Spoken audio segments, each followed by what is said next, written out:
Please like the video and subscribe to the channel if you like it. It took forever to edit, it was tons of hours of footage. People enjoyed the first one, so I made a sequel continuing the franchise. It's a lot of work to make these type of videos, but I'll make another if literally one person asks me to.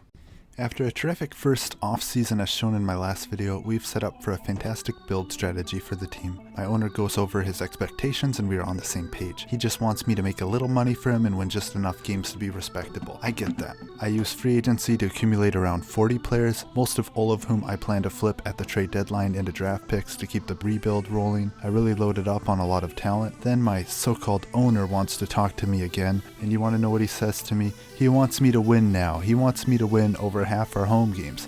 We just talked about how we are doing a rebuild. How could he do this to me? After all the hype I've created for Planes Nation, trade offer comes in for my German goaltender. I say you need to sweeten the deal a little bit. They say no, and I say the original offer is fine. Days pass by, the Rangers want to send me a player for some draft picks. I'm a draft pick buyer, not a seller, no thank you. Days later I pick up Johan Larsson and Chris Russell off waivers. I immediately trade Russell for a 7th round pick up 2 players on waivers and trade them both for a 4th round pick. Time passes by and we are off to what I consider a successful season. We've won 23 of our 43 games, a lot of buzz is building around Planes Nation. Trade offer from Colorado, I get some more picks. I then spend 10 minutes trying to negotiate a deal to move some players for picks from various teams, but to no avail. Such is life. Now it's February 27, it's time for me to work like a farmer, the day before the trade deadline.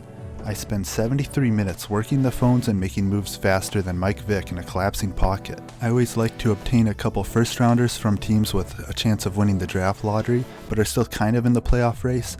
If you win the lottery with their pick, it's great. You get it at a low value while they are still in the playoff race. I send a 1st and a 2nd for Buffalo's 1st. I send 3 seconds for Florida's 1st. I even go as far as to send talent to Florida and Buffalo's divisional opponents to try to make it harder for them and just make them lose more games. Trade Vatanen and Chara for Montreal's 2nd round. Send 3 players to Detroit for their 2nd and 3rd, and then 2 for their 2nd next year. 2 more players again to Detroit for a 4th. Send a player to Florida for a 5th and a 7th. 2 players to Montreal for a 3rd and a 5th. Smith gets me their 4th. Gustafsson to Detroit for another 2nd. Shattenkirk to Washington for their 1st next year. Planes Nation was sad to see him depart. Then 2 players and 3 picks to Chicago, get our 1st round back from them. Now I do a lot of what I refer to as pick consolidation, stuff like 5 7-rounders for a 6 or 2 5ths for a 4. This makes managing my assets easier moving forward. There's 12 trades here, so I'm showing them all at once. Bouchard for Devils round 6, 2 players for 2 3rds and a 4th from Music City, 2 players for a 2nd and a 3rd pick from Arizona, 2 players get me Winnipeg's 3rd next year, Brassard gets me their 3rd the year after,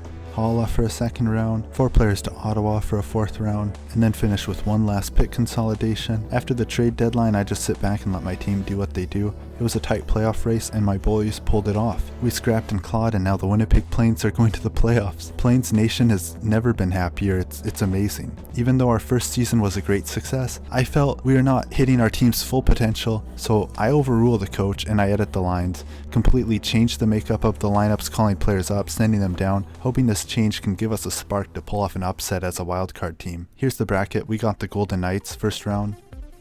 I'm going to end the video here and upload a separate video of the condensed playoff run. The playoff run appeals to a wider demographic, whereas this one appeals primarily to hardcore franchise players. I find the playoff video highly entertaining and there's a moment where unfortunately my club is conducting itself very classlessly.